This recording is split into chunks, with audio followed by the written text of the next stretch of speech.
पहुंच चुके हैं श्रीलंका एयरपोर्ट कोलंबो। सुबह के 4:30 हुए हैं। थकान भी बहुत हो चुकी है।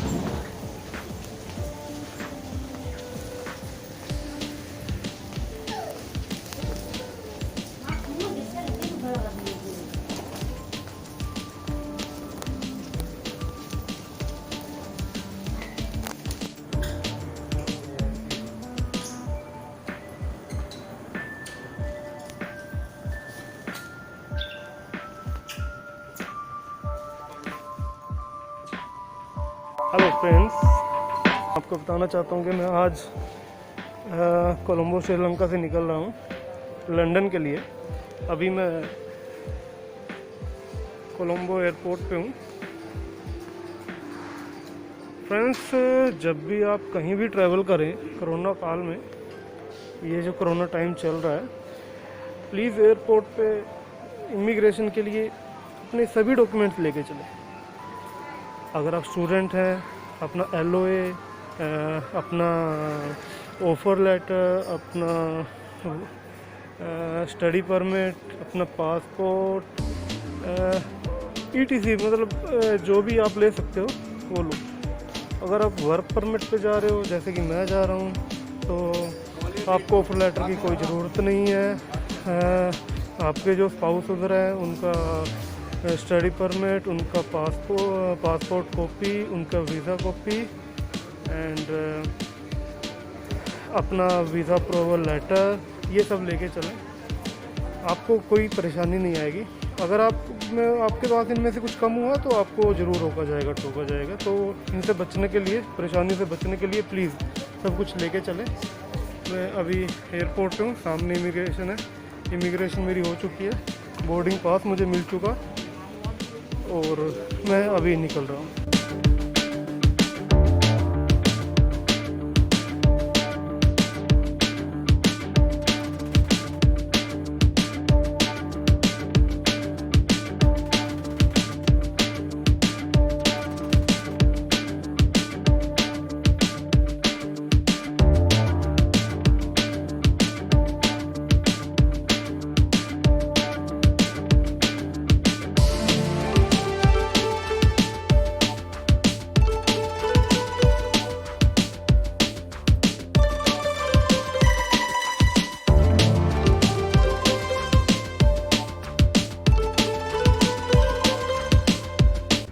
हाय फ्रेंड्स, मैं कनाडा फाइनली पहुंच चुका हूं और कल मैं एक्चुअली कनाडा पहुंचा हूं, बड़ी मुश्किल से पहुंचा हूं।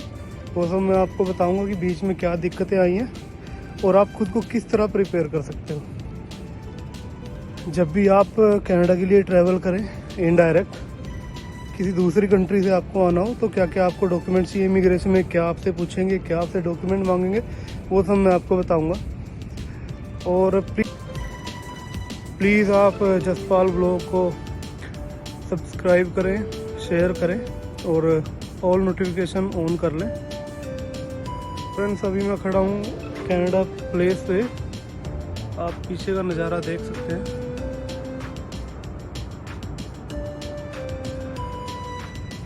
और अब मैं बात करता हूँ कि मुझे आने में क्या क्या दिक्कत हुई है, क्या क्या मुझे पूछा गया, इमिग्रेशन में क्या पूछा गया, कौन सी कंट्री में क्या हुआ। फ्रेंड्स, एक्चुअली क्या था कि जो मेरी टिकट थी वो दिल्ली से चेन्नई, चेन्नई से श्रीलंका, श्रीलंका से UK और UK से वैंकूवर। तो जब मैं दिल्ली से चला वैंकूवर के लिए, तो पहले मुझे चेन्नई जाना था। चेन्नई तक का सब ठीक था, इंडिगो एयरलाइन थी, चेन्नई में अच्छे से पहुंच गया। उसके बाद चेन्नई जब मैं वहां से निकला, 3 घंटे के स्टे के बाद मेरी फ़्लाइट थी। वहां की इमिग्रेशन कुछ टफ थी। उन्होंने मेरे से बहुत डॉक्यूमेंट मांगे हैं, बहुत सवाल जवाब किए हैं। डॉक्यूमेंट्स उन्होंने मेरे से मांगे, मेरा मैरिज सर्टिफिकेट, और फ्रेंड्स उन्होंने मेरे से ऑफ़र लेटर भी मांगा, जॉब ऑफ़र लेटर। पर वो मेरे लिए मैंडेटरी नहीं था लेना। तो मेरा वीज़ा देखते उन्होंने कि बोला कि आप जा क्यों रहे हो। मैंने उनको बोला कि मेरा एक्चुअली स्पाउस है वहाँ पे, मेरी वाइफ है वहाँ पे, मुझे उनसे मिलना है। तो उन्होंने एक ही क्वेश्चन किया कि आपका डिपेंडेंट वीज़ा नहीं है, वर्क वीज़ा। तो मेरे पास मेरा वीज़ा अप्रूवल लेटर था। वो कम से कम ये लगा लो आप 15-20 मिनट के बाद उन्होंने मेरे से हर डॉक्यूमेंट मांग के मुझे एक बार ये बोल दिया था कि आप नहीं जा सकते, आप ट्रैवल नहीं कर सकते हो। फिर मैंने उनसे रिक्वेस्ट की, उनको अपना वीज़ा जो लेटर है वो दिखाया, approval letter. Visa approval letter friends बहुत ज़रूरी है, बहुत ज़्यादा ज़रूरी है। वो हमेशा साथ में लेके चलें, उसके बिना कुछ भी नहीं है, आपको एंट्री भी नहीं मिलेगी। तो जैसे ही मैं चेन्नई से निकला, श्रीलंका आया। श्रीलंका मेरी 2 दिन की स्टे थी, 2 दिन और 1 रात की। वहाँ पे मैं होटल में रुका, खूब इंजॉय किया। उसके बाद जैसे ही मैं श्रीलंका गया तो जैसे पहुँचा था वहाँ, इमिग्रेशन में कोई ज़्यादा सवाल जवाब नहीं हुए। आप श्रीलंका जाते ही या आप दुबई जाते हो या जहाँ भी स्टे करोगे, जहाँ भी आपने RT-PCR करानी है, RT-PCR इंडिया वाली नहीं चलेगी, आगे किसी भी दूसरी थर्ड कंट्री से आपको करवा के चलनी पड़ेगी। वहाँ जाओगे तो अपनी RT-PCR लेके चलना, 2 कॉपी लेके चलना। तो वहाँ से उन्होंने मेरे से ज़्यादा सवाल जवाब नहीं किए हैं। मैं वहाँ से होटल में आया, खूब इंजॉय किया। जाते टाइम फिर उन्होंने मेरे सभी डॉक्यूमेंट चेक किए हैं, मेरा मैरिज सर्टिफिकेट चेक किया, मेरी वाइफ का स्टडी परमिट चेक किया है, मेरा वीज़ा अप्रूवल लेटर चेक किया है। ये सब उन्होंने चेक किया और लास्ट में उन्होंने मुझे UK का भी बोर्डिंग पास वहीं पे दे दिया था। तो श्रीलंका से मैं निकला, UK पहुंचा। UK पहुंचने के बाद मेरी इमिग्रेशन में जाने की मुझे ज़रूरत नहीं पड़ी, क्योंकि मुझे बोर्डिंग पास पहले इशू हो चुका था। तो UK में इमिग्रेशन नहीं हुई, कोई इतना कुछ हुआ नहीं। तो वहाँ पे 5 या 6 घंटे रुकने के बाद जैसे ही मैं निकला वैंकूवर के लिए, वैंकूवर आते ही सबसे पहले आपको एक फॉर्म फिलअप करना होता है, पासपोर्ट स्कैन करना होता है। उसमें आपसे इन्फॉर्मेशन ली जाती है कि आपके पास $10,000 से ज़्यादा तो नहीं है, कोई कच्चा मीट तो नहीं है, या कुछ ऐसा लिक्विड कुछ जो आप इंडिया से लेके आए हो या श्रीलंका से लेके आए हो।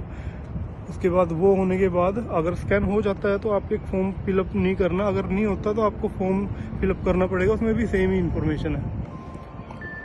उसके बाद आपकी इमिग्रेशन होती है। इमिग्रेशन में आपसे पूछते हैं कहाँ से हो, जो मेरे से पूछा गया कि कहाँ से हो, मैं इंडिया से हूँ।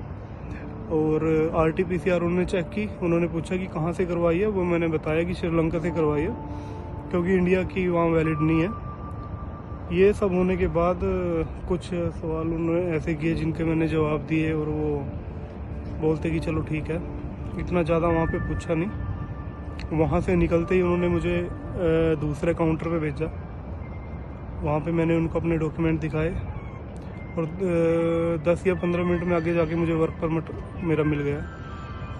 वहाँ मेरा टोटल लगाओगे आप तो 1.5 या 2 घंटे के आसपास लगे हैं, क्योंकि रश बहुत ज़्यादा था, भीड़ बहुत थी, स्टूडेंट्स का इंटेक चला हुआ है। तो फिर मैं वहाँ से निकला, मेरी वाइफ बाहर वेट कर रही थी, वो मुझे लेने आए, मैं घर पे गया, सब कुछ ठीक रहा। बस मैं ये कहूँगा कि हर डॉक्यूमेंट लेके चले, जितना हो सके उतना लेके चलें, घबराने की ज़रूरत नहीं है, पैनिक होने की ज़रूरत नहीं है। सब बहुत हेल्प करते हैं। अगर कुछ समझ में ना आए तो आसपास वाले सिक्योरिटी से पूछिए, या साथ में अगर कोई हो उनसे पूछिए। बिल्कुल भी ना घबराएं। अगर आपके पास डॉक्यूमेंट पूरे हैं तो आपको कोई रोक नहीं सकता, आप बिना किसी दिक्कत के आप कनाडा एंटर करोगे, ये पक्का है। मैं बोलना चाहूँगा आपको, अपना वीज़ा, वाइफ का वीज़ा कॉपी, वाइफ का स्टडी परमिट, अपना visa approval, biometric approval, documents साथ लेके चलें। होप के जल्दी से सबका वीज़ा आ जाए और आप भी कनाडा में आएँ। ओके फ्रेंड्स, अपना ख्याल रखिए, ट्रैवल करें, थर्ड कंट्री से करें, घबराने की ज़रूरत नहीं है। डायरेक्ट फ़्लाइट्स अभी शायद ना खोलें कोविड के चलते। इनडायरेक्ट में भी आपको कोई दिक्कत नहीं है, हाँ थोड़ा एक्सपेंसिव पड़ेगा, बट जितना जल्दी हो सके वीज़ा लेके साथ के साथ निकल जाए, क्योंकि अगर दोबारा लॉकडाउन वगैरह की दिक्कत आई इंडिया में तो शायद दिक्कत हो सकती है।